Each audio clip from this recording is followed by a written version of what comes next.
Hi, everybody. My name is Autumn Schmidt, and I chose to do my midterm paper over the Treaty of Guadalupe, Hidalgo, which was a peace agreement signed on February 2nd, 1848, that ended the Mexican-American War.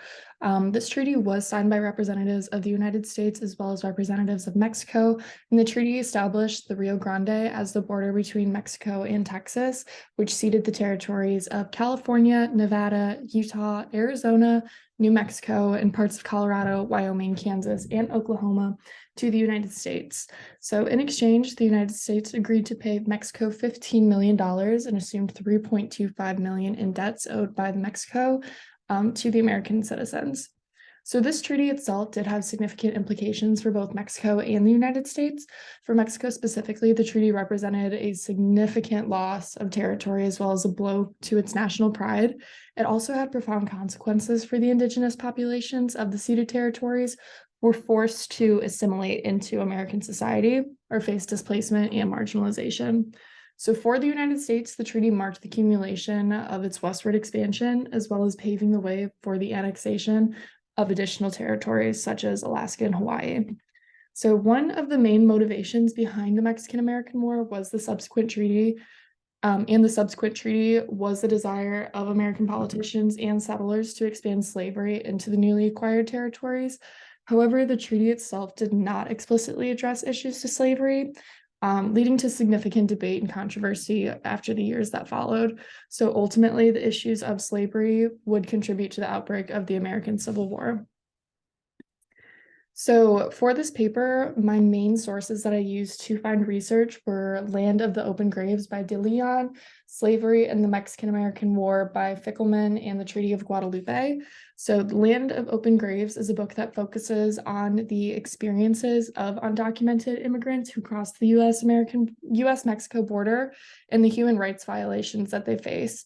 The book itself did shed light on the impact of the treaty and the people living in that region and how the treaty's aftermath resulted in marginalization of Mexican and indigenous communities in the United States.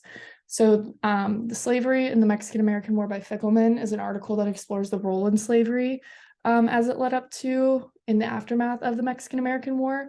And the article itself highlights how the acquisition of new territories throughout the treaty led to increased debates over the expansion of slavery, which ultimately fueled tensions, which later caused the American Civil War. And then lastly, my main source that I used was obviously the original copy of the Treaty of Guadalupe, Hidalgo. So I'm going to go ahead and share my screen now so you all can see. I chose personally to focus my time on Article 21 of the Treaty of Guadalupe. So Article 21 of this treaty is significant because it represents a commitment of peaceful resolution of disputes between the two countries, and it established the framework for resolving potential conflicts that might arise in the future between the United States and Mexico. So the article itself emphasizes the importance of diplomacy and negotiation in resolving any disagreements that might arise between the two countries, and it also highlights the principle of good neighborliness, which was a very important aspect of U.S. foreign policy towards Latin America in the early 20th century. So furthermore, Article 21 does demonstrate the recognition that both parties have the right to seek peaceful resolution to disputes without resorting to retaliation or aggression. And it establishes a mechanism for resolving disputes through arbitration and mediation, which could later prevent conflicts from escalating into armed confrontations like the Mexican-American War was.